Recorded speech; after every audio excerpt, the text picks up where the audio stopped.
Hey everyone, it's Chris from the Split Screen Podcast. I just wanted to add this quick little note at the start of the show to give some quick info about this week's episode. First, the show will be just this one segment, which will be a quote-unquote draft of game franchises that we would like to make our own versions of in film. Perfect timing for the NFL draft, I might say.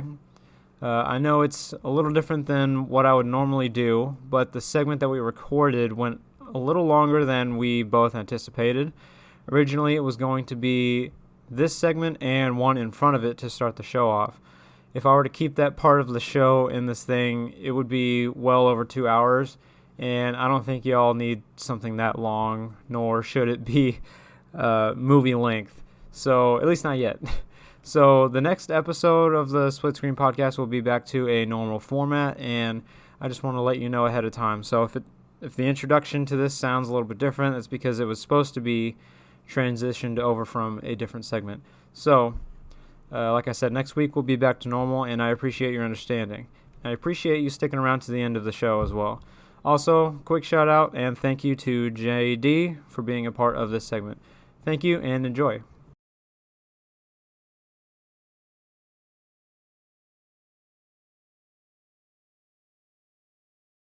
All right, welcome back to the show. Welcome back to the Split Screen Podcast. Thank you for sticking around, whether you've listened to the show before or this is your first time listening. Thank you for being here.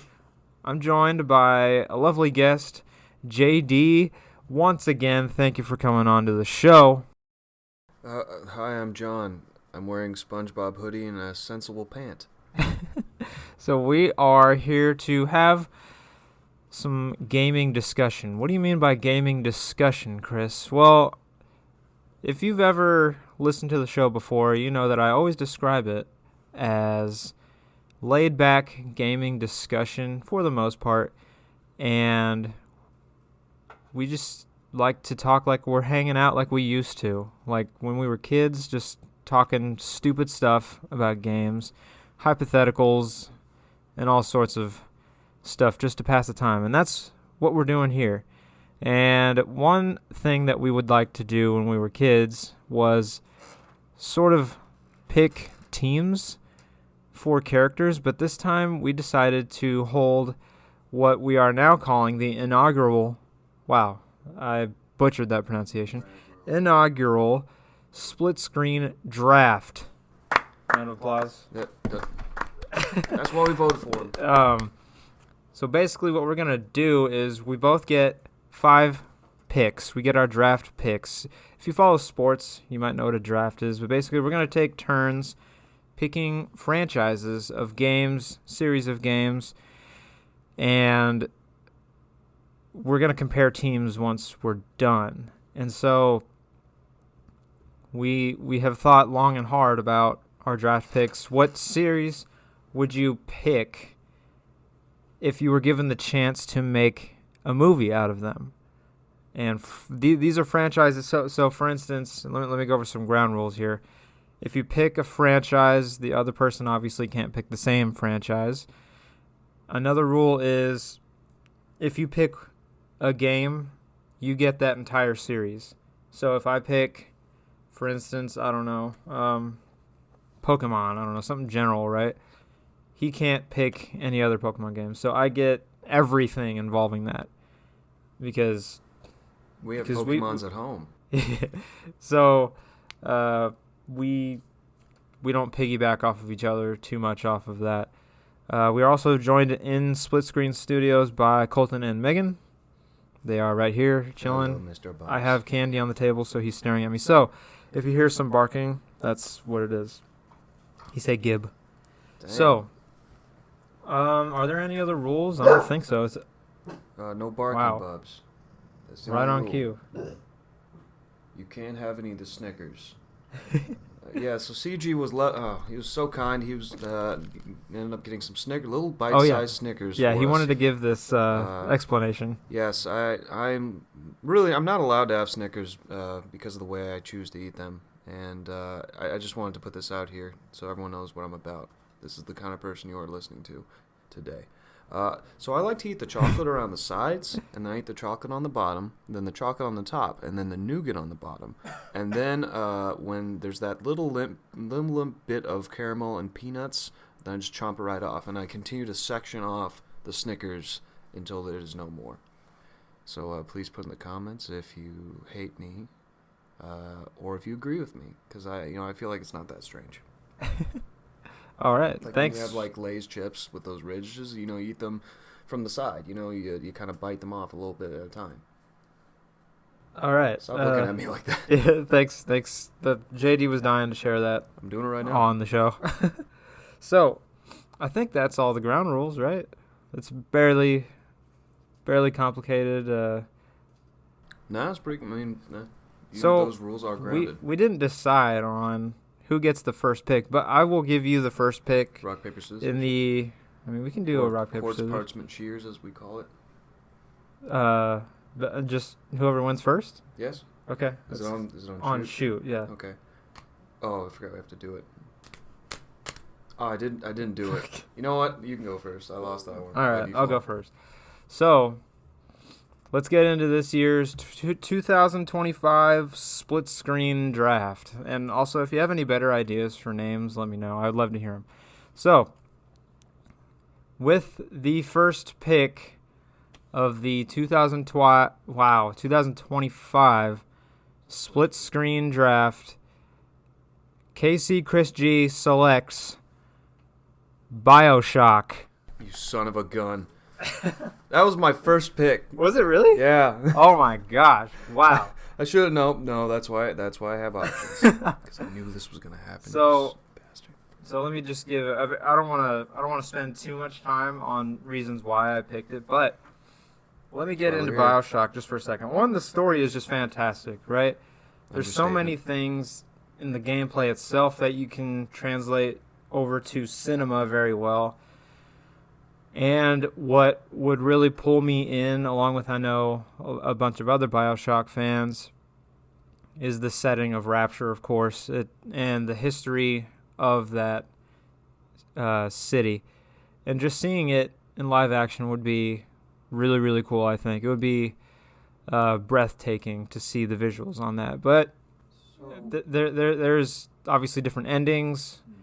You kind of have to, I guess, when you're in the writer's room, pick which one you want to go with, or just kind of make your own. But I would try to be, my thing is, I try to be as faithful to the source material as I possibly can. I'm not going to be like the Halo TV series where, Master Chief is taking off his helmet every episode and having segs and all that stuff, like really, really dramatizing him, when that's not the case at all, at least not until like Halo 4 and 5. But they took Halo 4 and 5 and said, yeah, hold my fifth of vodka.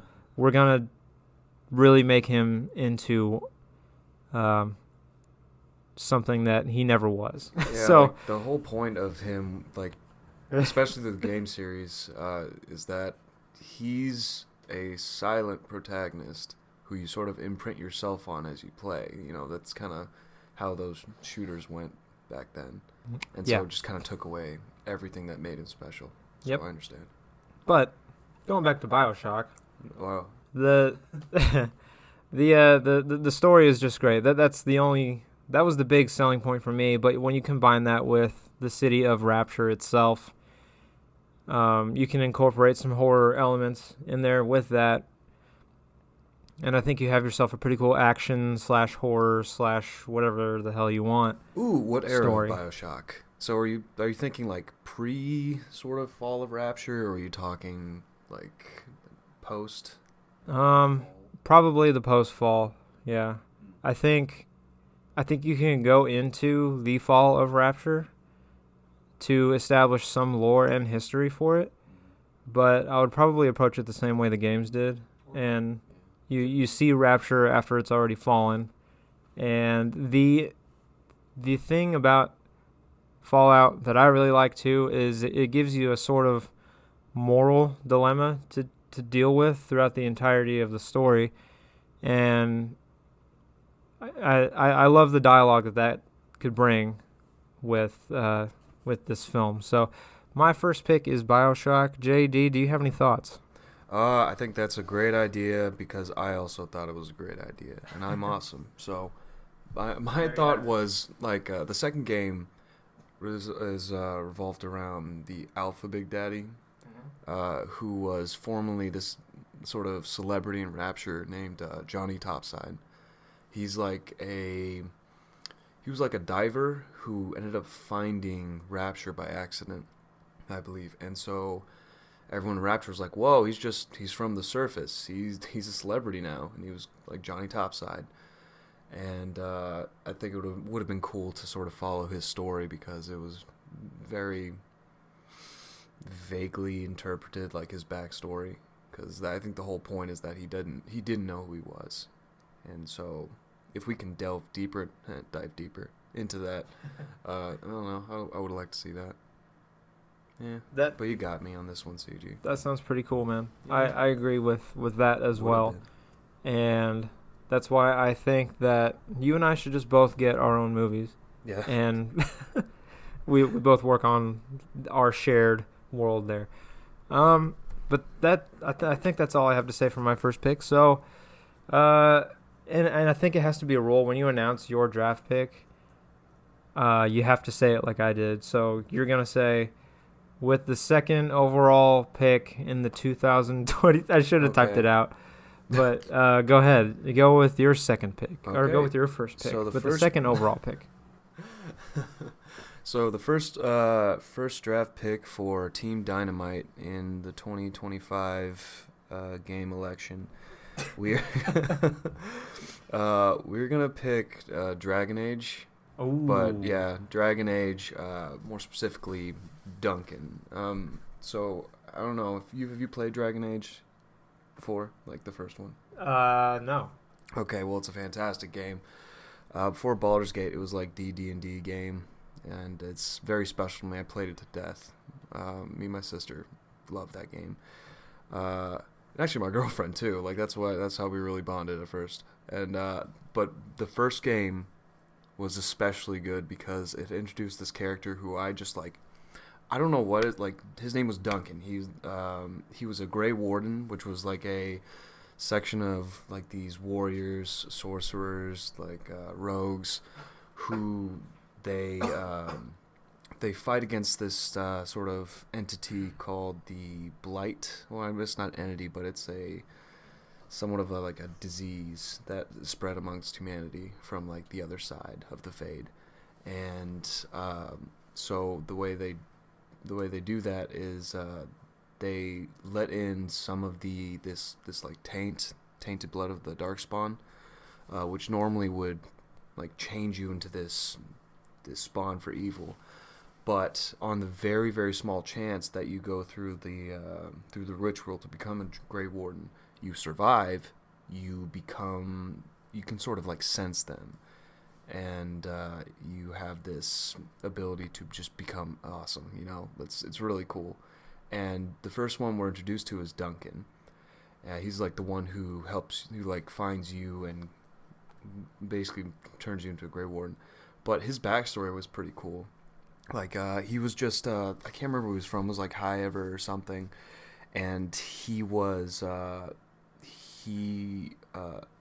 kid when his parents died, which sort of forced him to be on the streets, to like be a pickpocket, a thief, and just to make his own way in the world.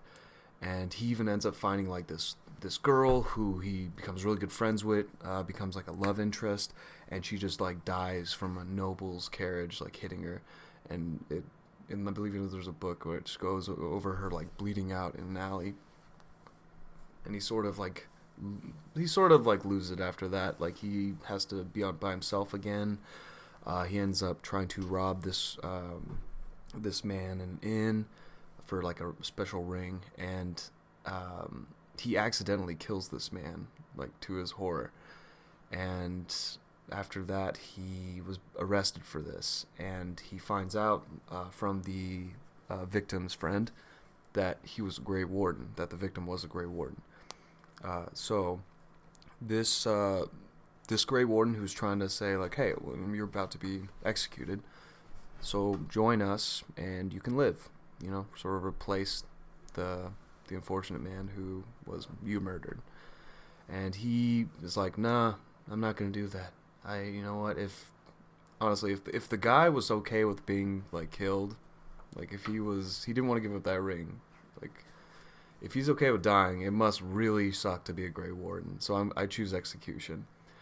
And so he goes through with it. He's like, all right, I'm about to be executed. But the thing about the Grey Wardens is they have, like, this pact with the people, like, of, like, Ferelden, that they have rights to basically take whoever they want into their ranks. Like, if they're going to be executed, it's pretty much like a law, like a very old law. And that's sort of where his journey begins from there. And I would love to see something like that in, like, a film format, because he was just such a cool character. Like, if I could cosplay that man, I would.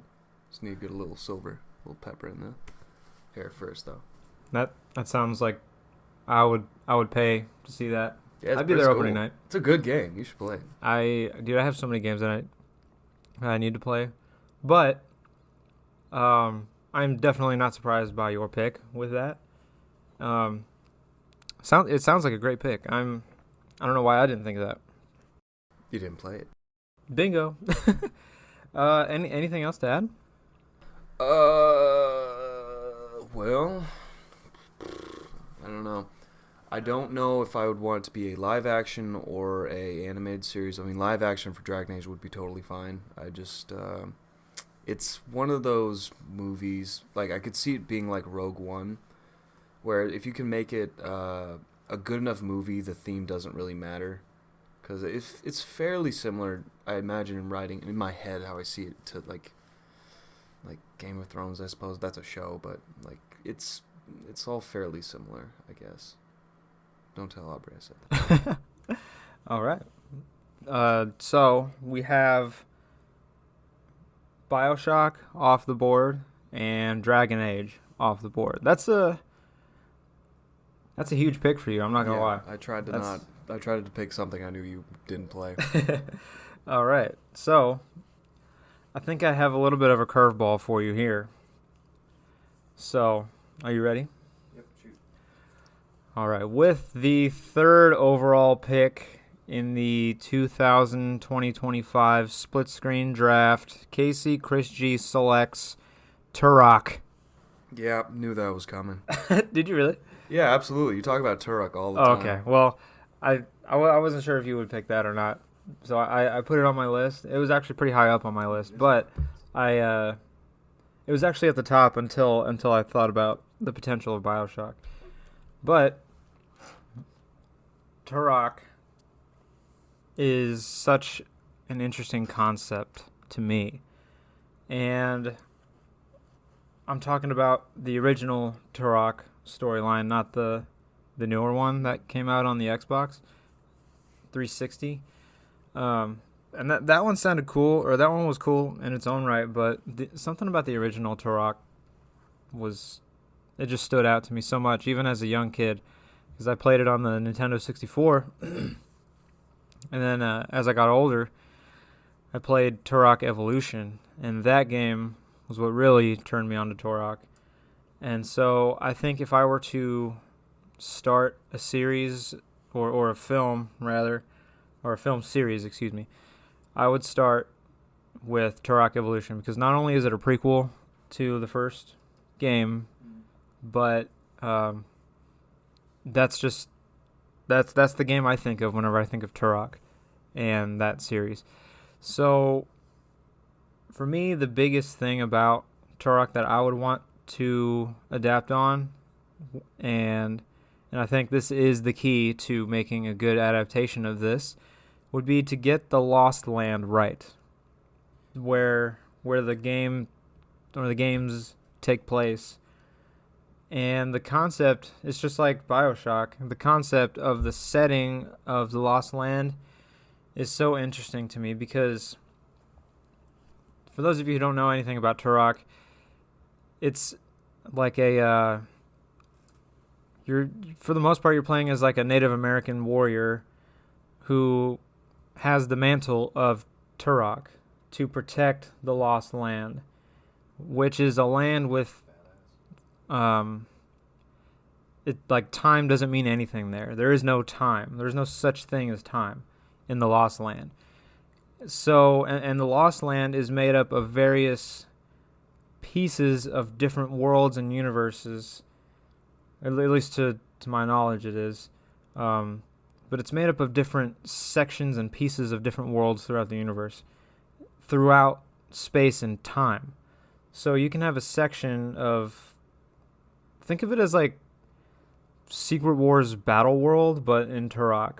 So it's just a mix mash of different pieces of locations and technologies and species from throughout multiple worlds and universes.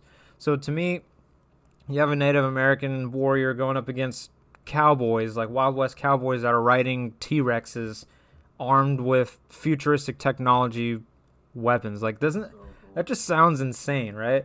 And so to see that in live action, that would be so cool. And to see the story play out and to really delve into the lore of the Lost Land, how it got there, which more of that was explained in Turok 2, I believe. It would just be really cool to see all of that play out and to have fun with creating the world that is the Lost Land and explaining the mantle of Turok and what that really means. Yeah, I like it because it's such a good pick because I'm not gonna say that the world building is vague, but it's why it's so difficult to make like modern games into movies because they're already very cinematic, and so to try and do that with a movie for a modern game, it feels like they always miss out on something or just that little thing is just missing. But I think like Mario being a movie, especially like Minecraft, it's just there's nothing really to grab on. There's a vague story there, but there's a lot you can jump from, you know? Yeah, absolutely. But yeah, I think that's a great pick for that reason. I think you hit the nail on the head there. With if you try to adapt modern games, they're already cinematic enough. Yeah. So like you can get away with some things, but I don't know. It's like you get to a point where if you adapt a modern game, you're gonna have to change things because you can't do a 1-to-1 recreation. Because then what's the point?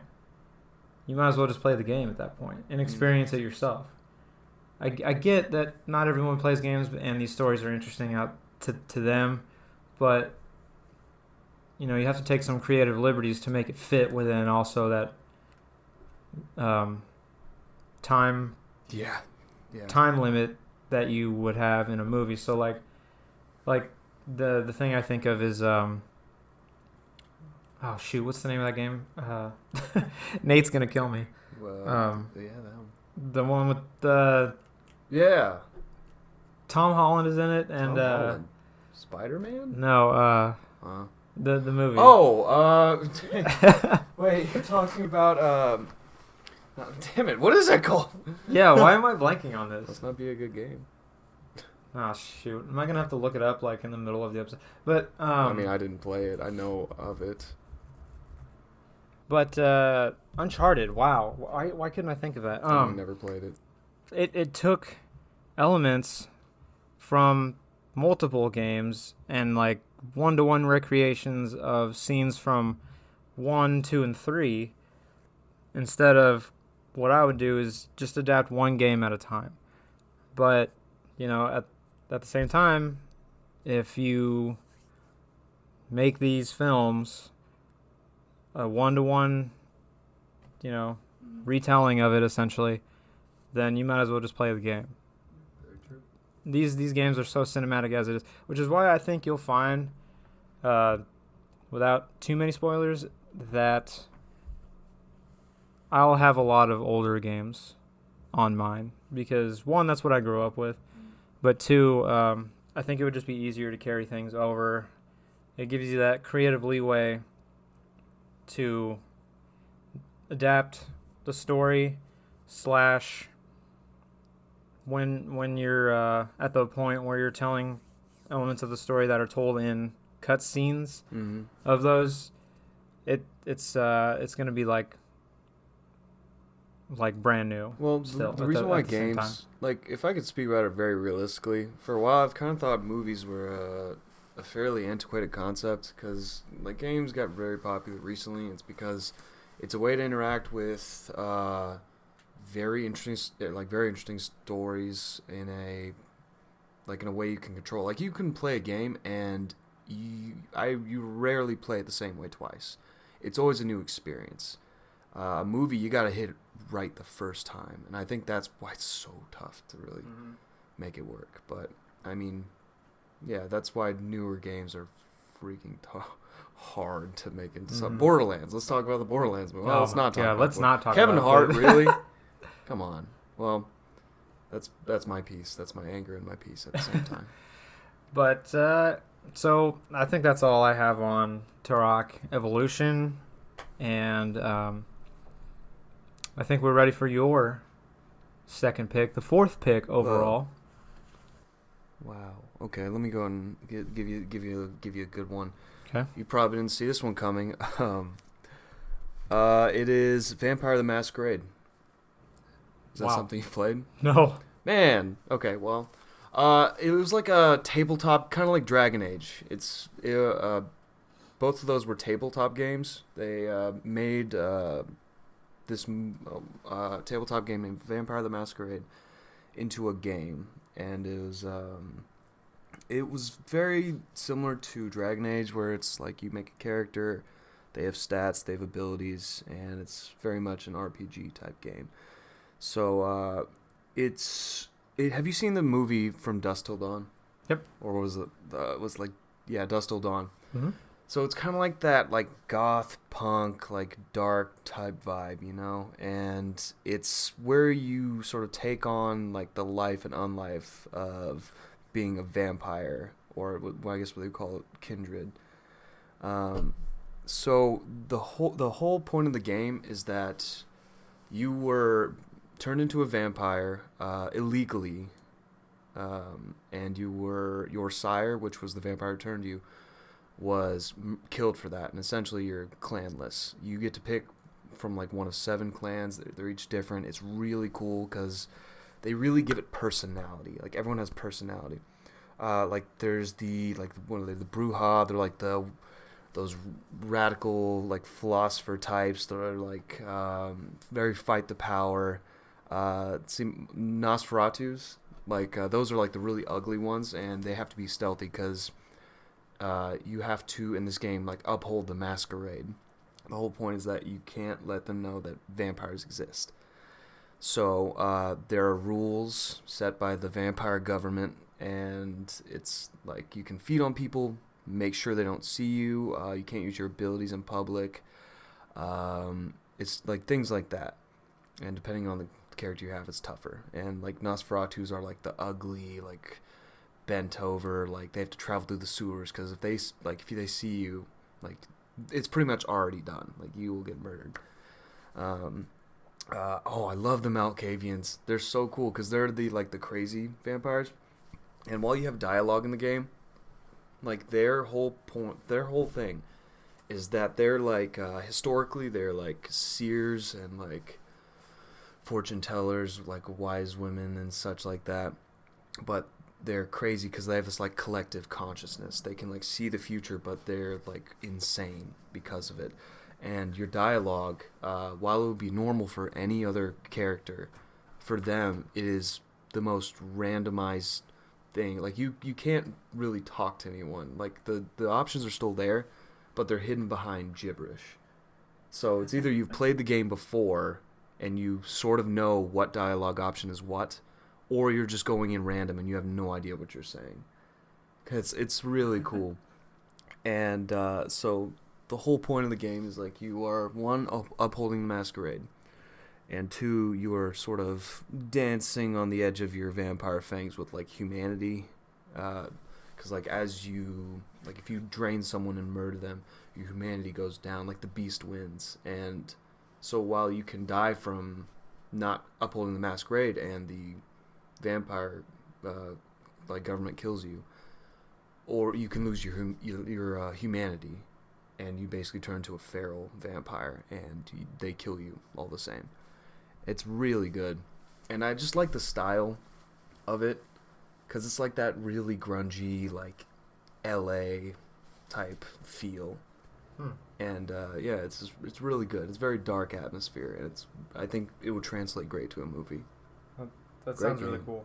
It's a good game. I'm gonna. The audio I'll add that quality's to my terrible. list again. I'll add that to my list, and I could just go on an entire rant about right. this I game. feel like, It's so I feel like good. we both could for all of our picks. We're trying to restrain ourselves from going too far. Yeah, but that's my pick. That definitely wasn't on my list. I'll tell you that.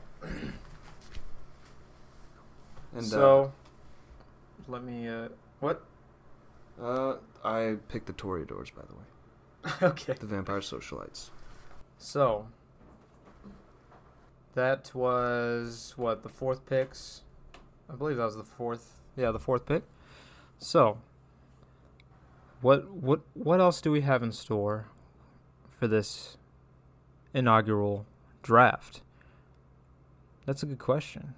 I feel like I've got some obvious picks coming up. I don't know if you agree, JD, but you're about to find out. So, we each have 3 more picks, and I guess really quick before we move on to the next pick, I should probably say, if you're listening to this on YouTube or if you follow a link to our Facebook pages or our Twitter page, if you could do me a favor and leave your top 5 that you would pick if you had your own draft, because I would love to hear what your picks would be and see what you have to think about our picks, because the fun part about these drafts is everyone's picks will be different, and everyone will have their own reasons, and so I'm curious to hear yours. So if you follow any of our pages, or if you're on YouTube, leave it in the comments. Let me know what your top 5 picks would be and what you think of our picks. So, that being said, let's get into the next pick. CG, if I might. Okay. You know what? You've been such a good host, and you know what? You got me some Snickers, which was really nice. And you know what? Funny enough, guess what's in my pocket? I had brought you a white chocolate Reese's. Oh, nice. Yeah, that's for you, Thank man. you. And I got one for myself because I don't want to be left out. White chocolate. Yeah, it's the Easy best- white the best kind. chocolate. So, what you got for me? All right, so with was this the 5th pick? You cheated. You didn't announce it like you were supposed to. I did bad. It doesn't count. Bad job. So with the 5th pick in the 2025 inaugural Split Screen Studios draft, Yeah, MCG. KC Chris G selects, to no one's surprise, Star Fox. Yep, knew that was coming. Yeah, so, I mean, if you know me personally, or if you've listened to the show long enough, you knew that this was going to be on my draft board. And believe it or not, like I had a legit draft board. Like I had it upstairs in the living room, and I had like a whole. I tossed it before you came over, but I had like, okay, he's gonna pick this, so I'm gonna pick this. If he picks this, I pick this in return. In retaliation, I have You planned this. retaliatory picks ready. But if you know me, you know that Star Fox is my favorite Nintendo franchise, which is a shame because it has been neglected for like 10 years. His best showing was in Smash Bros. I know, that's pretty much all people know him for at this point now, which sucks. F-Zero fans are probably mocking me right now, and that's fine. But Speak your truth. But the reason, aside from it being my favorite Nintendo franchise, I think that I wanted to pick this as well because there's so much to do with Star Fox. So obviously I would start out by telling the story about the Lylat Wars, aka Star Fox 64 in America. But what I would do differently to any Nintendo property, and that would be to just add more lore and story. Because it's hinted at in game manuals, but it's never fully fleshed out in the game itself. Yeah, miss those game manuals. I miss game manuals too. And so, you know, we have hints of Fox's relationship with his father throughout Star Fox 64. With Peppy saying, you know, you're turning out just like your father. And what is his name? Not Peppa Pig, but Peppa Pig, yes. Pigma Dangar. Hinting or talking about how he was the one to kill Fox's father and all that kind of thing. And, you know, there's so much history to be told in the world of Star Fox that is mentioned but never shown. You know, there was a totally different Star Fox team before the one that we play as. And, you know, I'd want to show, as sad as it is, I would want to show the death of his father to add context to why Fox is the way he is. And on top of that, you have the mentor / father figure relationship with Peppy Hare that he has with Fox. I think that would be a good element. And the characters are diverse enough. You know, Falco is the edgy, cool guy, ace The Knuckles pilot, Echidna. the asshole kind of figure, but, you know, we'll be there when you need him. And Fox, obviously, the all-around, just trying to be the good guy, leader. Peppy is the father figure / wise guy. Like not like a wise guy, but more of like, you know, he's experienced. One of both. And then Slippy, while annoying, he's the technological genius in the crew. And so you have a really well-rounded crew to represent a film here. Think of any squad-based movie.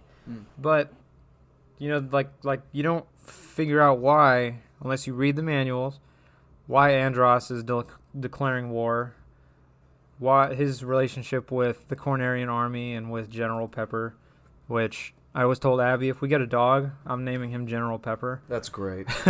And there's so much that happens before the game that I would want to explore. So not only that, but you have plenty of variety in the Lylat system. You have Corneria, you know, your modern / little bit advanced society there where most of life throughout the Lylat system is.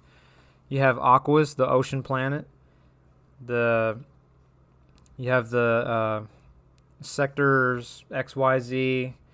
You've got Venom. You know, to see their journey start at Corneria and just going throughout different locations in the Lylat system on their journey to face Andross head on would be very interesting to see to me. And you could really flesh out those planets in a way that they didn't back then.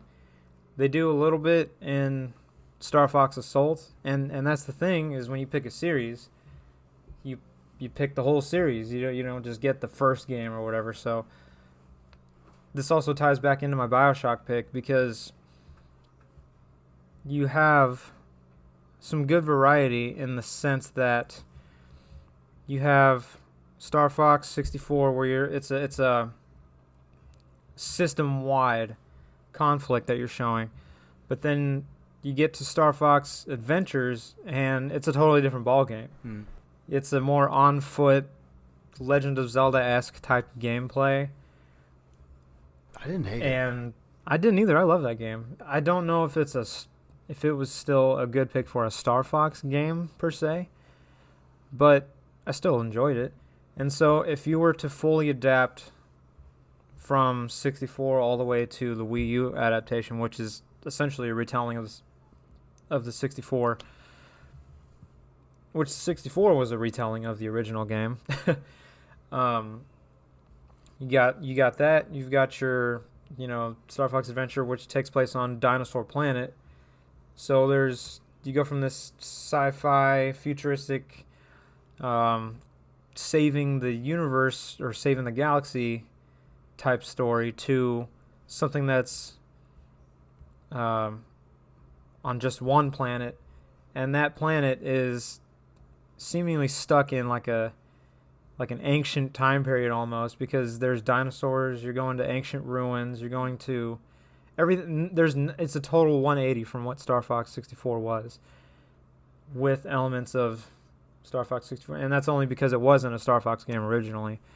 But after that, you have Star Fox Assault, which goes back to the sci-fi settings and things like that. And I think adapting that story would be pretty cool with the Aporoids and how they're basically a virus on the Lylat system going forward. And so you have a pretty good variety of villains, but I would want to see that fleshed out just a little bit more, and I would really like to also add the mystery of Fox's father into my films, because spoiler alert for any of those games that are so old but you might not have played it, Fox's father died when he was a pretty young kid, and he took over the Star Fox squad in his father's honor. But throughout the games, Fox will see and hear his father, and like no one else can. And so it's very interesting, because Fox's father saves him from dying on Venom. You follow him out. He leads you to safety, but no one else sees him. In Star Fox Adventures, if you use a cheat token, it'll spit out like a message from Fox's father, and then, even though he's supposedly dead, right?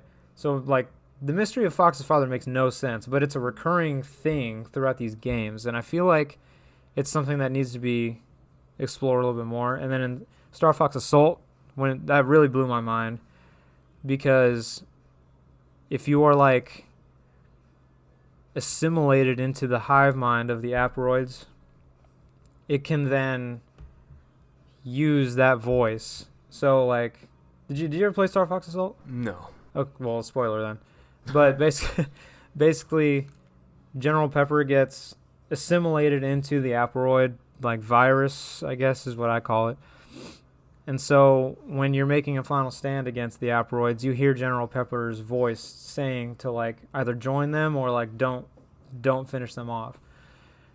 But then at one point you hear Fox's father, and they start talking like Fox's father to him, trying to appeal to Fox and telling him not to end the Aporoids and to join the Aporoids. But the only way they can do that is if they come into contact with the physical being. And so that kind of blew my mind. But again, he died a long time ago. So, like, that mystery makes zero sense, but that's why I love it, because it just doesn't make sense. It shouldn't make sense, and they refuse to acknowledge it, like in anything else. Like, they refuse to explain why that's possible. So that's something that I'll kind of want to explore, is his relationship with his father and how that kind of leads to other motivations for that film. So, my own theory, in the first Star Fox, you remember that slot machine Easter egg? No. Oh, okay. Yeah, so it's like if you went through a certain, like, path in Star Fox, you would go to this secret level called, like, Outside of Space and Time, and you would run into a slot machine. You, like, go through, like, enemies until you get to this big boss, which is a, like, pixelated slot machine. And so my theory is that the Aporoids came from the slot machine, and that that was Fox's father in the first game. And wow. Yeah, and so he was just outside of space and time. That's he was just gone forever. That's an awesome theory. You should look it up. I mean, it's pretty cool. You know, and they say that he died on Venom, but again, it's never shown. It's never really dove into, outside of Peppy saying, yeah, he died on Venom. But did you ever hear the story about, and I don't know if it's a fan theory or if it was actually in something, but I read somewhere online one time that Andros was PO'd at James McCloud, and for something. I don't remember why, but I think it was in a comic series. And so they being Andros, tried to get revenge on him by planting a car bomb. Woof. And instead of James dying, it was Fox's mom that started the car and blew up. I don't know if that's canon. Well, I don't know makes if me that's real. sad. I don't want that But to I be heard true. that somewhere. And I don't know why you would make that up, but No. that's just what I heard. So it's, they have the there's a comic too that's set between the first and second game that explains why Falco is absent from Star Fox Adventures. And I feel like if you adapt these enough, you can do what anybody else in modern day Hollywood / television / movie production, where you make the first film and then you go into the second film and everybody's like, well, where's Falco? And then you make the third film, see if it performs well enough. And then, when you're running out of ideas, be like, hey, let's make a movie or a series about why Falco was gone. And it's a prequel series about his own adventures and all that kind of thing. So I would definitely follow the current business model of being terrible and not explaining anything, and then wait till you have the opportunity to make a side series or movie and try to cash in that way. But that's enough about me and my pick and Star Fox. That's a good one. I like it. There's a lot to be explored in that lore and in that world, so that's what I would go for. I think the visuals would be great, and I needed a sci-fi pick, so that's mine. So I'll toss it over to you for your third pick, the sixth pick overall. Okay, so Team JD, the sixth pick for the 2025 Game Olympics. So this is one. This is actually my first choice. Are you familiar with the Fable series? Yes, I am. Okay, Fable. Oh, Yeah. that was actually on my list, you son of a bitch. Yeah, I know. Sorry, I love it more than you do. It's a great game. I loved it because I played them backwards. I played the third one, then the second one, then the first. But it was just, it got me hooked. I played it to death. But what I think would be a fantastic opportunity for a movie is because I wouldn't necessarily want them to do anything that was from the time period of the games. I'm talking prequel.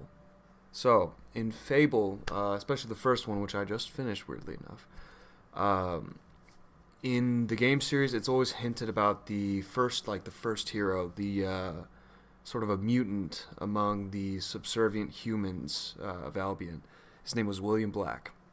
And he was the first hero born with the abilities of skill, will, and strength, being literal gameplay mechanics, actually, in this case. Yeah, right? And in a world where, like, this triumvirate of demons, like these three demons, which is the Queen, the Knight, and the Jack of Blades, they have taken over humanity as a whole, made them subservient to them. Then in comes William Black as a boy who had found out that he has this supernatural ability to be strong, to be clever, and to harness the powers of magic. By using these things, he ends up fighting back against the they're called the Court of Blades, and so he ends up fighting back and creates a revolution. So I remember. It's only ever mildly hinted in little books in the games. That's what makes it so interesting. Is because it gives you just enough where you're I'm interested, but they never really dive too deep into it, which I guess it makes it more mysterious, and it got me hooked. And so I would love to see a movie about that, about the beginning of William Black and his eventual rise to go into the void. To grab the Sword of Aeons, takes it and destroys the Queen of Blades, destroys the Knight, and destroys Jack, who's then his soul is put into a mask, which the mask is used to sort of in the future when William Black starts the hero, the Guild of Heroes. Mm-hmm. The mask is in. They never say how, but the mask is somewhere in Albion. And let's say a hero picks it up and it like calls to them to put it on. And so they put it on and Jack basically takes over their body. And that he has like such immense amount of power, like their body like degrades over time, or they die of natural causes. So the mask has to find a new owner, because like that's kind of the point of like his whole character is that who is the Jack Blaze? Where did he come from? A lot of the books they have is exactly like just states exactly that. So while he was killed, he's been making moves to try and figure out how to bring back like connect the Void and Albion together to basically take over again. And I think if we made any sort of movie about that, that would be fantastic. I think that's my top pick for all of them. But that's such a good game. I've played Fable, but I've only played Fable 3. And I think the listeners will notice a trend here where you're more of the RPG-based picks. Oh, love them. And I'm more of just like a pretty linear style of storytelling. But yours offers a lot of room for very creative storytelling. I think I'm kind of limiting myself, while yours has a lot of things that you can do in your stories. And the games that you're picking are very rich in history and lore and events that happen before you even get to the main game. And so I'm liking your picks a lot. Yeah, I like the Fable series is very special to me. It's because like I did play the third one first, which was really cool. It was one of the first modern day games to, if not the first, one of the first, to have like the ideas of like non-heteronormative like lifestyles attached to it. Like it was very cool because I remember like you could like have a wife, kids, you could have a husband if you're a man. They had like asexual, like non-binary, things like that. And it's so wacky too, just with its like humor. I just like how over the top it is in general. Like it's a very simple game, the third one, but it was very good because for like the fact that it was unique. Like there are many RPGs, there are many fantasy things out there. This was like, we're gonna go super British with this one RPG, and they did exactly that. Some of them have the most thick Cockney accents you've ever seen, and it's really good. It's probably one of my favorite game franchises of all time. I'm liking it. I really like it. And I don't know if you do this, but if you play the third one, you probably saw it at one point. So like how you can buy condoms in the game, right? Yeah. So how they're like different levels of condoms, but in the loading screens they have like Hobbs killed or like steps taken, and it'll say like literally at the bottom it'll say like STDs, how many STDs you got. And I was like, what? When I was a kid, I had to double take that. Yeah, it's an actual thing. It does nothing for the gameplay, but I was like, that's just really weird. That's funny. Something the developers put in. They had to program that in. Yeah, it's just so funny because like one of the demon doors, like you remember the demon doors? Yeah. Okay, I remember one of them. I can't remember which one, or even if it's sort of the same game. It said you have to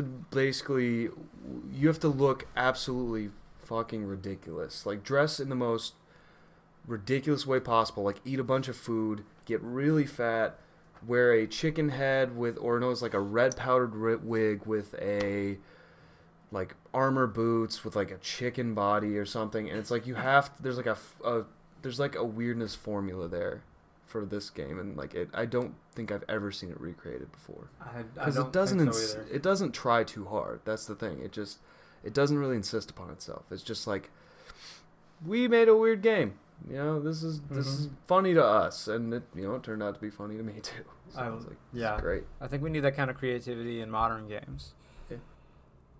I mean, that's so let's recap so far. I'll go through my first three here. I've got BioShock, and let me talk about this just really quick. So I kind of started on it and I never finished it. The BioShock, since I'm picking the series, I would love to also adapt Infinite and the City of Columbia and the floating city and the steampunk kind of vibes that you get from that. I think that would be a very cool contrast to the style you get in Rapture. So I just wanted to say that. But my first 3 picks are BioShock, Turok, and Star Fox. Nice. What you got? We on the JD side, our picks are, Fable, because of course Fable, Vampire the Masquerade, and Dragon Age, Duncan. So I'm interested to see what people think of our teams so far. I'm just going to go ahead and go with my 4th pick because I have been obsessed with this. And I'm trying not to be obvious here, but I stick with what I like. I'm comfortable with what I like. You might ruin my day. What is it? I'm thinking about switching one of my picks. What? We didn't say we could switch picks. You could switch. Well, it's not You like could there's switch a out of mulligan.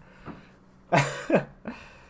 Because I'm saying like something that I haven't submitted yet. I'm obviously not going to switch something that I've already submitted. That's what I thought. But I have 2 spots left, and I have 2 picks on my list here. If it's Hello Kitty But, Island Adventure, I'm going to be upset. That is my 4th pick. No, it was actually Animal Crossing. Damn, close. But man, I don't. We're getting into the nitty gritty here. We're getting into crunch time, and there's so many franchises to pick from, and I don't know, man. I've got 2 spots left. I have 2 picks on my list, but I have 3 reserves, and one of them sounds kind of good right now. But you know what? I'm gonna swap out one of my picks. All right, go for it. I'll tell you what my swapped out one was after we're done. Oh shoot! But I already picked. I already picked one that kind of relates to the other. All right, you know what? Do you want me to go? No. Okay, I'm just gonna go.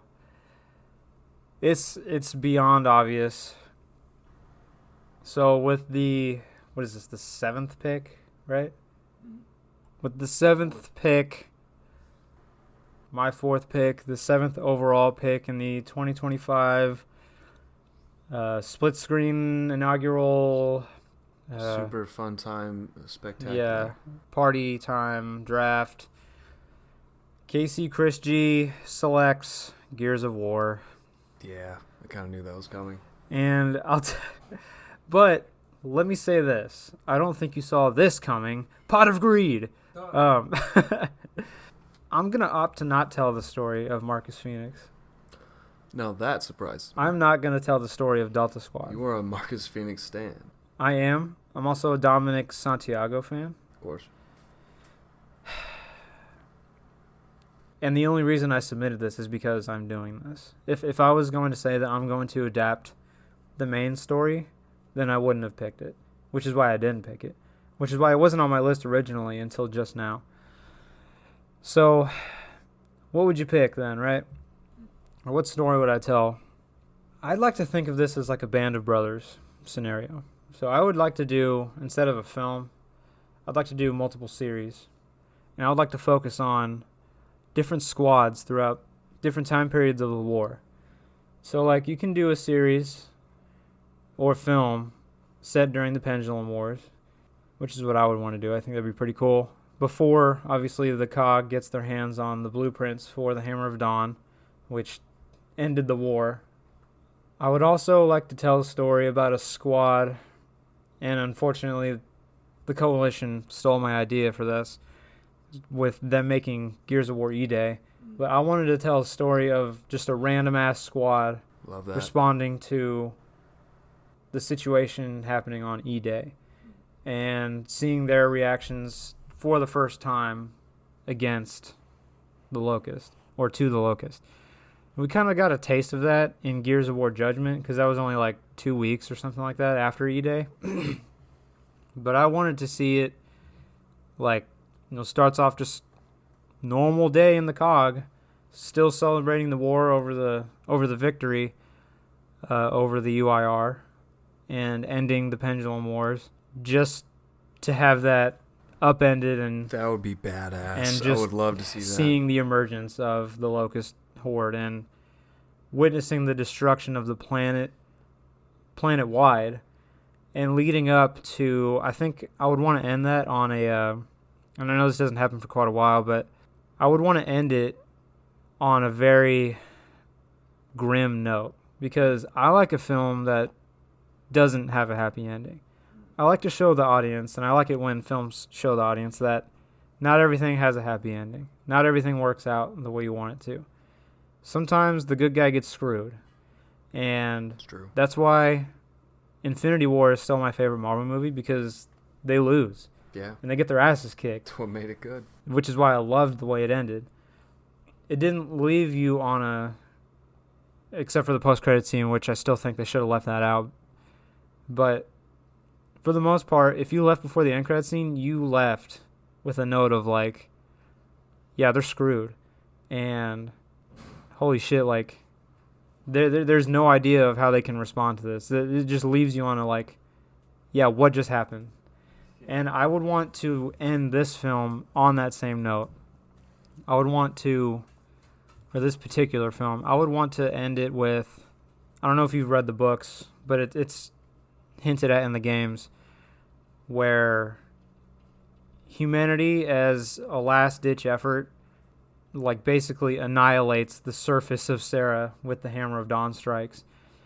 And it was kind of a last-minute thing, so like I would want to see not only the emergence of the Locust Horde, but I would want to see their efforts to evacuate as many people as possible, a race against time, against the Hammer strikes, because I don't know if you know this, but when they did the Hammer of Dawn strikes, it killed like millions of people.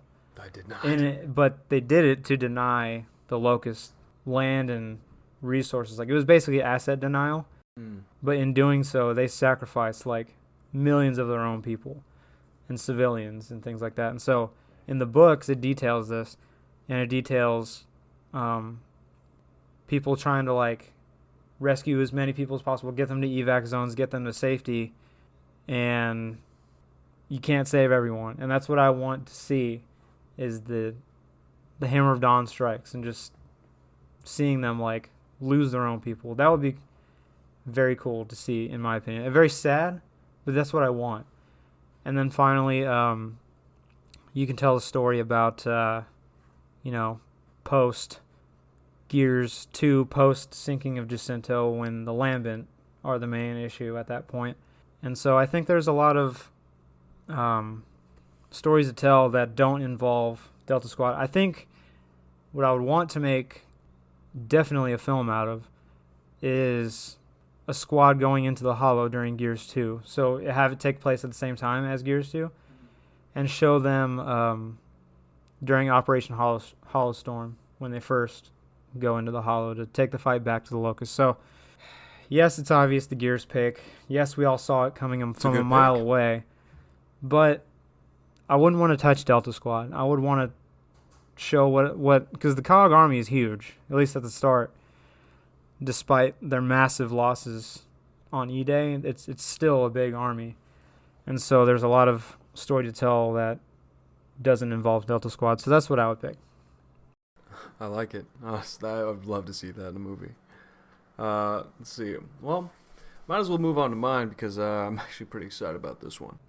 Go ahead. Okay, so my fourth pick in the 2025 Casey Christie draft is going to be Pokemon Mystery Dungeon. Yep. Damn it. I didn't pick Did you think that Mystery Dungeon, but I picked... I had Pokemon in my reserves. I didn't pick it. Specifically It was on my Mystery list. Dungeon, because, I don't know, I thought it was a very interesting idea, because it's really, like, in Pokemon, like the show and in the games, like, they're like your friends. It's great. Like, they're Pokemon. They are intelligent. Some of them talk, but, they're it's a very human perspective on it. But when you've played Pokemon Mystery Dungeon, you get to pick your own Pokemon depending on what you want. It's a very small way you get to experience the world, because you're just like running in the grass. talking to other Pokemon. They have their own like little society going on, their little relationships. I feel like it would make legendary Pokemon more interesting because, you know, whenever like Ash or someone runs into a legendary, it goes squaw, and it's like they're like, all right, let's fight. But if this is an opportunity to experience legendaries in a different way, and from a perspective where the Pokemon don't want to catch them, they don't want anything from them really. It's just like these are like essentially our deities in a way, in a sense. So if we can get like a little version of like some sort of version of that, where we can experience Pokemon on their level, and then see how big the world is through their eyes. Like I think that'd be a fantastic idea. That's very cool. That's a very different idea of thinking for the Pokemon franchise. Because they did it. We've had this view on Pokemon through the eyes of the trainer for so long, both in movies, in games, and shows. So I think your take on it would be refreshing. Yeah. I mean, I think it'd be a fantastic idea, and you could do a lot with that. Like, I don't know, maybe it's like, if I could just like spitball one, it's like, oh, okay, I think the feather was supposed to be magical in a sense of some way. Like, didn't it have like healing properties or something? Yeah. So, it's the Pokemon Rebirth. It kind of remade, it created Suicune, Entei, and Raikou. So, like, let's say there was a Pokemon. It's like, you know what, my friend's sick, dying. Like, I am just a little Oshawott. And so it's like I heard like tales that there's this ancient Pokemon, like an elder, like who lives on top of the mountain. Like, and if we can reach him, maybe he'll help our friend. Maybe he'll grant us a feather if we're worthy. And I'm like, that's an entire adventure right there. Where, like, if Ash was going on that adventure, which actually I think they did have something about that. It was very one-dimensional in the sense that they're like, I just want to catch things, I want to battle people, I want to do this. But this is an actual adventure, like, from their perspective. They're just like, we have a goal in mind. We are trying to, like, because there's, like, an ecosystem about it that the humans don't get to experience. Mm-hmm. Pokemon, at least from what I've seen, do eat other Pokemon, or, like, they attack other Pokemon. Like, who knows why a lot of times, but this could be a way to experience that, you know, like there will be obstacles, and it's just like another human being able, like, attacking another human, like that's a harsh thing in reality. So imagine that with like on a Pokemon sense. Obviously it'd be for kids, but like imagine that on the Pokemon sense. Like, why, I don't know why this Ekans is like hassling me. I think there were like literally gangs of Pokemon at one point, like in certain episodes. Yep. So it's like, yeah, I think that would be really cool. Like, it'd bring some real personality to the world of Pokemon. I like your take on that. Yeah, that's my pick. It's very easy to pick Pokemon and just try to say that you're going to tell just a basic Pokemon story, encounter a legendary, and all that kind of thing. But I like your idea of shrinking it, so to speak. So that's pretty cool to me. Yeah, it's like, I don't know, I feel like there's a untapped resource in the gaming industry for that as well. But we can save that for like the gaming draft. Like, more Mystery Dungeon, please. Is it my turn? Oh, yeah, sorry. Okay, I wasn't sure if you were done. Nah. Again, this pick may or may not be a surprise, but I need a sort of horror element in mine. So I'm going with a game we all know and love, and I'm going with Dead by Daylight. You know what? That's very surprising. You know what? Like, in what way? Like, share your That's vision. why it's so confusing to me. Huh. Because I love this game, even though I suck at it. I love it. But there's so much you can do. You have, and this is where I was very on the fence about this pick because I have no idea how I would adapt it. Because it's just a series of trials over and over and over again. Huh. You know what? Actually, and I feel like you could adapt that, but there is, like, what will be the end result? What will be the climax, right? It would be like the Avengers. Like there would be killers with their standalone movies of like how they became killers, and then it would show at the end of every movie how the entity took them. Like that's how I see this playing out, the entire franchise. And I feel like that would be that's actually a good idea. I didn't think about that. Badass. But I would want to show the trials, right? Yeah. Because that's what it's all about, is the trials. And I feel like a way to start it would maybe be showing all of these people before they're taken by the entity, establish them as characters that way.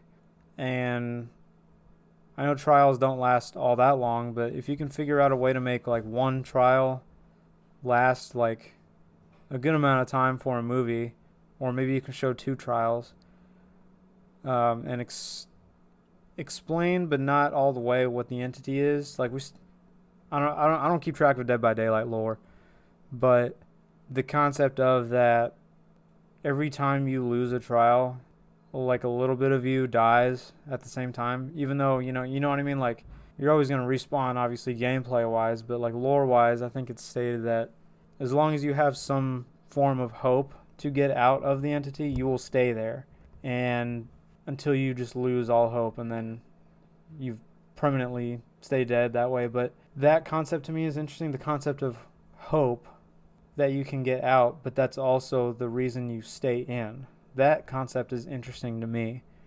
And so, and the idea that the entity can pull from any time period is also that's true. Very interesting to me. That kind of goes back to the Turok pick in a way, but the idea that, you can be playing as some guy from modern day being hunted down by a robot from the future, or like the Singularity, or the cowboy dude, I forget his name, but I would want to explore multiple characters, multiple killers, but I don't know how you make because there has to be, for films, there has to be the villain, the conflict, the climax, the ability for the characters to give the viewer some hope, to give the viewer a point to stick around to watch it. And so this one is a very interesting pick in that it doesn't follow the natural sense of like a beginning, middle, end to a story.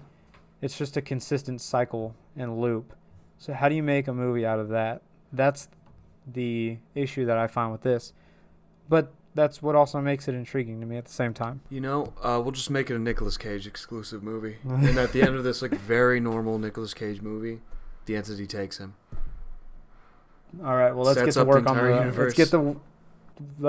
on the script.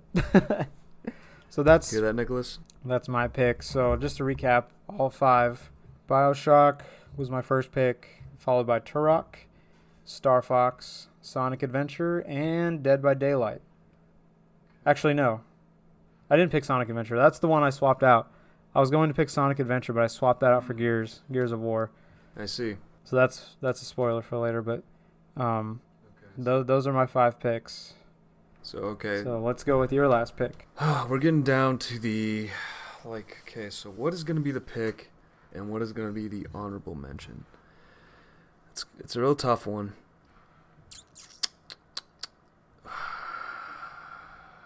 I gotta go Soul Calibur. Nice. Yeah, I have to do it. Like that's a great pick. Yeah, I mean, because it's like there's so much you could do with it. Even if we went like back in time and for specific showings of like Soul Calibur or it's like Soul Edge. Because like Soul Edge would be the main focus of it. Because it's touched so many of the characters' lives. It's just really picking what time period. That's the whole story of it, isn't it? Is the fight for Soul Edge, because it does corrupt whoever has it. Yep. But then you also have the Soul. Is the other swords called Soul Calibur? Soul Calibur is the good half. Yeah, that's the good one. Good half. Yeah, they're sort of connected, I suppose you could say. They were like one sword, and I believe they were split in 2. I believe so, yeah. And honestly, if I could see any specific story, it would be about Cervantes and Ivy. Ooh. Because Ivy was Cervantes' daughter, I believe. Yep. So if we can show like the corrupting nature of Soul Edge on Cervantes, like Ivy's a child, and you just kind of see all the shenanigans he got up to, and because I believe there were some like historical fights between him and some other characters. It's been a minute, but if we could see that, maybe have like a little cameo of Volcadan before he became, an owl. Yeah.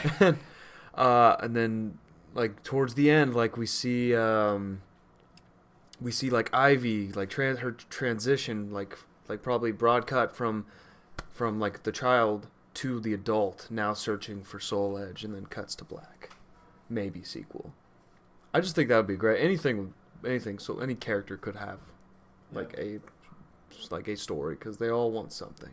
And this is like a worldwide story too, so you'll be able to explore many different areas and settings and things like that. They did have a fantastic settings. Like they went from they went from, I believe, like Japan, they had like Greece, they had Europe, and it's like everywhere. They touched You're everywhere. like fighting on like rafts going down a river. There's like a Cervantes' stage in like Soul Calibur 2. It was on like a pier almost in a cave, Yeah. right? Like it was so cool.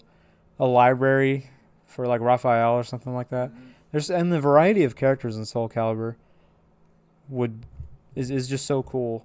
You've got Raphael, you've got a guy with nunchucks, you've got a lot of sword fighters, a staff with Keelik, but great character. Ivy's sword, the ability to turn into a whip as well. So cool. She used like Yoshimitsu. alchemy. Yeah, she used like alchemy to Yeah. like make that. Yoshimitsu, by the way, even if we did like just a Yoshimitsu thing, Yeah. his lore was very cool. Like I don't know if you knew about, like he was from Tekken. Yes. Yep. Him and so- Heihachi. Yeah, like he's like so Yoshimitsu is more of a title, I guess. And I believe in one of the games it stated that he was like an alien from like outer space or something. Wow.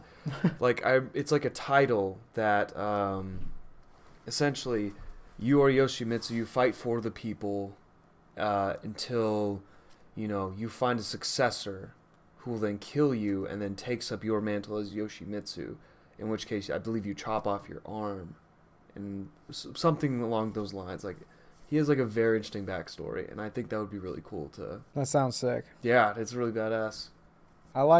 Man, your list is really good. Yeah.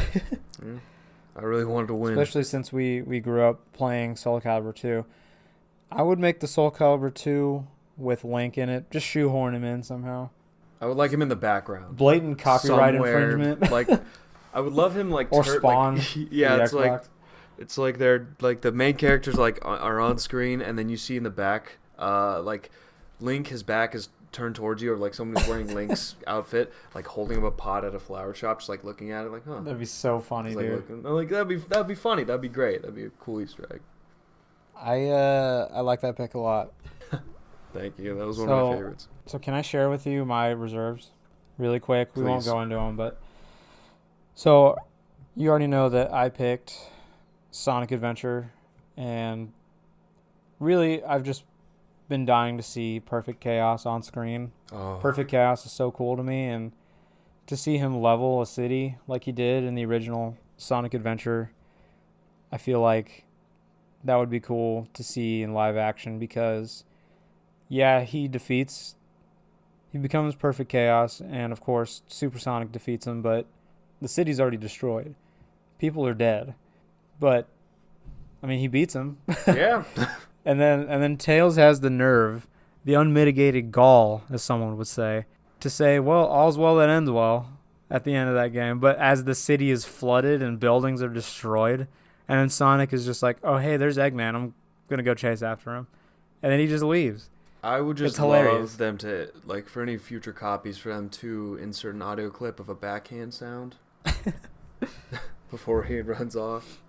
The only other ones that I had in reserve, so I had Left 4 Dead in here, but Well, yeah, that's pretty good. I mean that, yeah, to me, I would want to do Left 4 Dead in the sense of, kind of like Dawn of the Dead, the 2004 remake, Mm-hmm. which is arguably still the best zombie film ever made to this day. I would want to make it like that. Very graphic, very violent, pretty scary. And but to me, there's the zombie market is very saturated because for a point in time, that's all people were making. It was in every game. There were a lot of movies coming out about it, and I feel like a lot of the concepts of like special infected and things like that have already been adapted in films. Yeah, Walking Dead. Anyway, did that yeah, to so great unsuccess. So, I didn't go Left 4 Dead, even though it is one of my favorite franchise or series. I would love to see another zombie film like it, but I didn't want to add a movie that would be probably labeled as just another zombie movie. So, I don't know. Maybe the Left 4 Dead faithful would view it otherwise, but I didn't want to do something that's been done before, or at least done a lot. And I'm not going to lie, I had Smash Brothers on here. But I feel like if I were to do that, I would want to basically do what you mentioned before for a different game and like do a lot of solo films before that, before I throw them all into the same sandbox. Because it's just like the Avengers. It's just like any other shared universe out there. You would want to be able to connect to the characters before you throw them all into the same, because then no one's going to have the efficient amount of screen time to establish that character, at least very well, and their motivations and all that. But it would be cool to see all these characters fight against each other in live action or in animated. I'd probably do animated. So I opted for Star Fox instead of Smash Brothers for that reason. But if I could do like a Nintendo, instead of the MCU, I would be the NCU. The NCU. I would love to do that, to tell all these stories and then combine them all together somehow. That would be hard too, is thinking of how. And finally, Tomb Raider. I think Tomb Raider would be pretty cool. I know they made a movie not too long ago. I never saw it. I don't know how it was received either. Wait, are we not talking about the 2000s one? No, I think there was one recently. There was one recently. More recently, yeah. Did you watch the old one? No. I didn't know they had an older one. My man, wait. Okay, so please take a look at this. It was in 2001, and I can't believe it was Angelina Jolie. What? Yeah, I cannot believe you have not heard of this. That's where that came from? Yeah. Oh man, have you got to watch this movie? Yeah, it's wow. Perfect. It was like the perfect Tomb Raider. I didn't see the newer one, but I had an idea, but that must have just left my mind. 2001. We just gotta have a movie night now. So It's what's really the newer good. one called then? Just Tomb Raider? Probably. Can you look up when the new one came out? Yeah. That's crazy. I would want to tell a story kind of like how they told it in the newer games. 2018. And you can do a lot with Tomb Raider. You can make an original story too, with that series, which is what excites me about it, and all the different environments and threats that Tomb Raider, Lara Croft faces throughout those games is pretty cool to me. So I like the approach that they took in the newer games, especially with the first game in the rebooted series. Yeah. And so I would want to do something in that vein. So that's all I had on my reserves. I'm sure if I really tried, I could think of a couple more, but those are the ones that I was on the fence about, and that I had in case you picked one of mine. I'm surprised we didn't pick anything. And I'm sure people are wondering. You go ahead. I won't jump ahead. I won't get ahead of myself. Okay. No, I mean, as long as we're giving honorable mentions. Wait, was one of those... So you haven't done your final pick yet? Oh, I did. Oh, Yeah. Wait, which one was it? Dead by Daylight. Oh, that's right. Yeah. Excuse me. My goodness. I need to put on my listening hat. But as long as we're going to go with honorable mentions, I'll just run through it very quickly. Brutal Legend. Yeah. Would have been a great Jack Black movie. If in his prime, my God. It Yeah, would have been yeah. better than like Like Tenacious right D, after School of Rock. Tenacious D, yeah. Oh, such a good game, and I could talk about it forever. But like, it's got Kyle Gass and everything. It's got like references to, like it's got Ozzy Osbourne as the Forge Master who upgrades like your car. It's got like what's his name from like Motorhead, Kilmister, like Lemmy Kilmister, Yep. like the bassist. It's got like Lita Ford from the Runaways. Kiss Me Deadly. That's a solid one. L.A. Noire. That would just been Yeah, If- I thought of that that was while good. we were recording. like I thought of it maybe 10 minutes ago.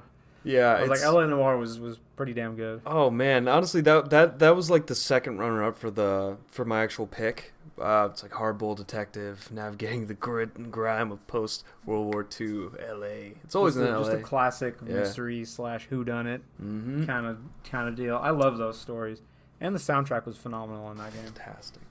It's a shame they never made another one. Yeah, I mean, can't help that, but I understand. It was very expensive. Let's see. I had Halo for the Sangheli culture, Yep. like when they had that short where they showed like their like feudalistic Japan type culture. Let's see, Resident Evil, because we just haven't had a good one in a while. Hello Kitty. I mean, hey, it's making a big comeback. Did it ever leave? Let's see, SpongeBob Battle for Bikini Bottom. Yes. That would just be a solid one. I mean, it's got all the legs. Just stand on it, you know. Mm-hmm. This was a tough one. Star Wars: Knights of the Republic. I knew you would pick that. That one. would, and I just thought it would be obvious, but the only reason it's not the pick on the list, it's the final of my actual like honorable mentions, but I just am so afraid that it wouldn't turn out right. Because there's so much that could go wrong. I'm just like, leave it alone. But Yeah, you don't want to risk it. no, mine is, I mean, I I knew can't that would take be the on your list, heartbreak. and I was tempted to put that on mine just because I knew it was going to be on yours. It would have pissed me off. But But my actual pit. Oh, sorry. no, I was gonna say, dude, I'm surprised that didn't make it on your list. But It would. It's the one thing I would love to see as a movie, but I don't know if they do it right, and I'd rather see it. I'd rather see it properly in my dreams than fucked up in reality. You know. yeah, that makes sense. So, but my official pick, is kind of jumping off what we've been talking about this entire time. Donkey Kong. Oh, Donkey going Kong. Nintendo, huh? I mean, as we talked about, how it'd be cool to have like a Smash Bros. Thing. They already have the Mario movie. Yep. I'm just saying they have like a Sonic movie. Yep. Like They have a Minecraft technically have movie. Yeah, they technically have a Pokemon movie. yes, so like imagine it, Donkey Kong. He shows up in the Mario movie, so we know there's like a format for him to be in. So we just Yoshi? make a movie. Yoshi's gonna Yoshi. be there. So we just start making the new like Marvel thing. Yeah. So Dude, Donkey I would Kong. love to be a part of that. That would be great.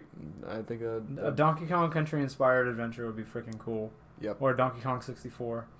I think they're making an open world Donkey Kong game. They are, yeah. Yep. Donkey Kong Bonanza or something like that. So let's get the movie rights. Come Yep, on, let's do it. Let's fly to Nintendo and just get on our knees and beg. please. I like that. I'm a big fan of Donkey Kong. You know me. I've always preferred Donkey Kong Country over the Super Mario games in terms of platformers, 2D platformers. So I like that pick. Yeah, thank you. I thought that was a nice one to end on. I thought. That is a good one. So why don't you give your official 5 for us? Okay, so my official 5, I guess going down the unordered list, is Fable, a sort of like a prequel starring or about William Black, the first hero. Vampire the Masquerade, just going over the general era of like the 90s vampire, like trying to make it in human society, like underground style. Dragon Age, about Duncan from the Grey Warden from the first game, sort of where he came from, how he got to where he is, and was killed off immediately in the first game. We have Donkey Kong. Donkey Kong just simple enough. It's like the Mario movie. I just think that'd be a good idea. And finally, we have Pokemon Mystery Dungeon, which would be a nice new perspective on Pokemon, from the Pokemon's perspective, and how big the world can be when you're that small. Yeah. So that's my picks. Oh, Soul Calibur. Don't let me forget Soul Calibur. Soul My Calibur, lord. Soul Calibur. More specifically, if I had to pick anyone, it would be the relation between Cervantes and Ivy, maybe Nightmare. Can't quite remember how the timeline works there, but yeah, something like that would be really cool. I agree, and I like your list. I think some honorable mentions too, because there's so many franchises to pick from, right? Like, and so many cool franchises to pick. I mean, we can do Assassin's Creed. Oh yeah. I think that would have been a good pick. I think Mass Effect would have been a good pick. Fallout. And you mentioned it earlier, which is why I didn't get ahead of myself. I was going to say, I'm sure people were surprised that nobody picked Halo. You got God of War. I think that would be pretty cool as well. And, you know, a ton of other games that we probably haven't even thought of. So, which is why I want to pass it over to the viewer in this case, or the listener. Hello, in this Hi case. there.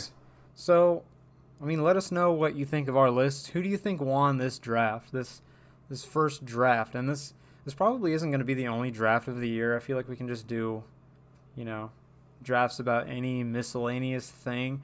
I feel like we can get into heated debates about, like, the best dinners or, like, the best food on Thanksgiving or something like that. You know what I mean? We can make anything into a debate between us two. And so I feel like we can make, like, at least 3 more drafts about anything. So what I want to ask you is this. First of all, who do you think won this draft? Whose list do you like more? Let us know in the comments. I'd love to hear your feedback on that. Second of all, what would your list be? Give me your top 5 draft picks. I would love to see that list because, again, everybody's going to have a different list. And so I want to know what people would think. If given the opportunity, which top 5 would you pick to make a movie or series out of? And last but not least, give us topics to make other drafts out of. Because I want to see what you all want to make us talk about and debate. Because, like I said, we can make anything into a debate, I feel like, if we really tried. Yeah, debate me, coward. So, I mean, this is already an hour and a half.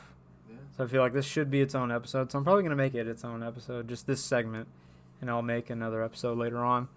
So, I mean, do you have any final thoughts, any closing thoughts? Who do you think they're going to pick? It's a bit drafty in here. Yeah. I think if anyone's going to pick something, it'd probably be the Vampire the Masquerade. I don't know. I'm a big fan of that idea. I don't know. I think the Twilight Nuts would really enjoy it. You think so? I think so. We haven't had a good vampire movie in a while, so I think people are itching for it. So, with that being said, let us know. Who won this? Team JD or Team KC Chris G in this inaugural split screen 2025 game, movie, Olympic draft? Pick your acronym. Anyway, it's been a pleasure. Been a pleasure hosting you again, JD. Thanks for having me, Coach. This is a very fun segment, and I can't wait to do another one, whether it's with you or Nate or whoever. I'm excited to do another draft. Let us know who you think won. And if you want to follow the show, you can do so. We're on Twitter at SplitScreenKC. We're on Instagram at SplitScreenKC. If you want to follow us on Facebook, leave a like there. Split Screen Podcast on Facebook. We'd love to hear your feedback on there. The show is available on Spotify. It's available on Amazon Podcasts or Amazon Music. It's available on Apple Podcasts. It's also available on YouTube. So wherever you're listening, you have multiple options to leave some feedback. Give us some answers on, again, who do you think won? Which films would you pick to make out of your favorite game franchises? And what do you want us to have a draft about next? We'd love to hear your feedback. So, this is a whole episode. I'm not even going to bother saying, yeah, we'll be right back. No, this is the end. All right. JD, again, it was a pleasure. Everybody, Thanks, thank you to JD. We hope to have you back soon. Hello, pretty people. This has been the Split Screen Podcast. It's been a pleasure hosting you. And we hope you have a great rest of your day, night, whatever it is, wherever you are. We hope you're good. Wherever you are, we'll find you. Yep. I know where you live. Anyway, wash your hands. That's my message. JD's like, no, I don't want to wash my hands. I don't like that. Anyway, we'll see you in the next episode of the Split Screen Podcast. You all have a great rest of your day. Peace.